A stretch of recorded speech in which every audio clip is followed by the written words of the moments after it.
सर्वनाम क्या होता है ये तो आप सब अपनी पिछली कक्षाओं से पढ़ते ही आ रहे हैं।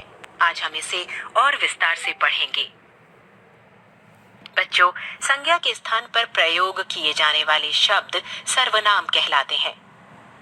सर्वनाम का प्रयोग कैसे किया जाता है ये समझने के लिए आइए एक चित्र को देखते हैं और कुछ वाक्यों को पढ़ते हैं। ये सुमित है। सुमित मेरा सबसे अच्छा मित्र है। उसके पिताजी डॉक्टर हैं। उसकी माताजी और मेरी माताजी एक ही विद्यालय में अध्यापिका हैं। वे दोनों अच्छी सहेलियां हैं। उनका परिवार अक्सर हमारे घर पर आता है। हम भी उनके घर जाते हैं। बच्चों, इन वाक्यों में आपने देखा यह मेरा, उसके, उसकी, वे, हम, हमारे, मेरी, उनके, उनका आदि सर्वनाम शब्द सुमित तथा उसके परिवार के अन्य लोगों के लिए प्रयोग किए गए हैं, इसलिए ये सर्वनाम है। आइए अब सर्वनाम के भेदों को समझते हैं। सर्वनाम के 6 भेद होते हैं। सर्वनाम का पहला भेद है पुरुषवाचक सर्वनाम। बच्चों, जिन सर्वनाम शब्दों से वाक्य बोलने वाले, सुनने वाले तथा जिनके बारे में बात की जा रही है उनके बारे में पता चलता है, उन्हें पुरुषवाचक सर्वनाम कहते हैं। जैसे मैं, हम, तुम, तू, वह, वे आदि। बच्चों, पुरुषवाचक सर्वनाम 3 प्रकार के होते हैं। पहला, उत्तम पुरुषवाचक। जिन सर्वनाम शब्दों को बोलने या लिखने वाला अपने लिए प्रयोग करता है वे उत्तम पुरुष कहलाते हैं। जैसे मैं, हम, मेरा, हमारा आदि। इनके कुछ वाक्य पढ़ते हैं। मैंने खाना खा लिया। हमारा घर बगीचे के सामने है। इन वाक्यों में मैंने तथा हमारा सर्वनाम शब्द वक्ता यानी कि बोलने वाला अपने लिए प्रयोग कर रहा है, इसलिए ये सर्वनाम उत्तम पुरुषवाचक है। दूसरा पुरुषवाचक सर्वनाम है मध्यम पुरुषवाचक। बच्चों, बोलने वाला सुनने वाले के लिए जिन सर्वनाम शब्दों का प्रयोग किया जाता है वे मध्यम पुरुषवाचक कहलाते हैं। जैसे तुम, तू, तुम्हारा, तुम्हें, आप। तुमने मुझे बुलाया। आप क्या कर रहे हैं? इन वाक्यों में तुमने और आप सर्वनाम शब्दों का प्रयोग बोलने वाला सुनने वाले व्यक्ति के लिए कर रहा है, इसलिए ये सर्वनाम मध्यम पुरुषवाचक हैं। तीसरा पुरुषवाचक सर्वनाम है अन्य पुरुषवाचक।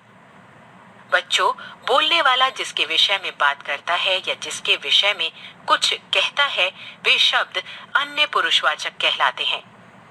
जैसे वह, उसने, वे, उन्होंने आदि। इसके कुछ वाक्य पढ़ते हैं। वह कोने में खड़ा रो रहा है। उसको भी खाना दो। इन वाक्यों में वह तथा उसको शब्दों द्वारा वक्ता सुनने वाले के नहीं बल्कि किसी तीसरे व्यक्ति यानी कि किसी अन्य व्यक्ति के लिए कर रहा है, इसलिए ये सर्वनाम अन्य पुरुषवाचक है। अब सर्वनाम के दूसरे भेद की बात करते हैं। सर्वनाम का दूसरा भेद निश्चयवाचक या संकेतवाचक सर्वनाम। बच्चों, जिन सर्वनाम शब्दों द्वारा किसी व्यक्ति, वस्तु या घटना आदि का निश्चित पता चलता है वे निश्चयवाचक सर्वनाम कहलाते हैं। जैसे इसने ही खाना बनाया है। मैं कपड़े उससे ही धुलवाऊंगा। इन वाक्यों में इसने सर्वनाम से खाना किसने बनाया है इसका निश्चित पता चल रहा है। उससे सर्वनाम द्वारा कपड़े किससे धुलवाने हैं इस बात का निश्चित रूप से पता चल पा रहा है, इसलिए इसने तथा उससे निश्चयवाचक सर्वनाम है। सर्वनाम का तीसरा भेद है अनिश्चयवाचक सर्वनाम। बच्चों, जो सर्वनाम शब्द किसी व्यक्ति, वस्तु, स्थान या घटना का निश्चित बोध नहीं करा पाते वे अनिश्चयवाचक सर्वनाम कहलाते हैं। जैसे लगता है वह किसी से बातें कर रहा है।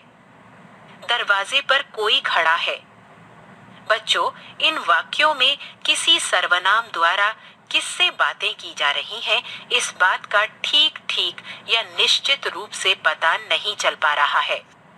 दूसरे वाक्य में कोई सर्वनाम से दरवाजे पर कौन खड़ा है, ये पता नहीं चल पा रहा है, इसलिए किसी तथा कोई अनिश्चयवाचक सर्वनाम है। सर्वनाम के चौथे भेद को समझते हैं। सर्वनाम का चौथा भेद है संबंधवाचक सर्वनाम। बच्चों, जो सर्वनाम शब्द वाक्य में आए दूसरे सर्वनाम शब्दों से संबंध बताते हैं, वे संबंधवाचक सर्वनाम कहलाते हैं। जैसे, जिसने तुम्हारी सेवा की उसे इनाम दो।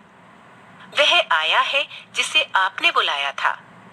बच्चों, इन वाक्यों में जिसने और उसे सर्वनाम द्वारा सेवा करने वाले व्यक्ति के बारे में बताया जा रहा है, यानी कि जिसने और उसे सर्वनाम सेवा करने वाले व्यक्ति से संबंध प्रकट कर रहे हैं।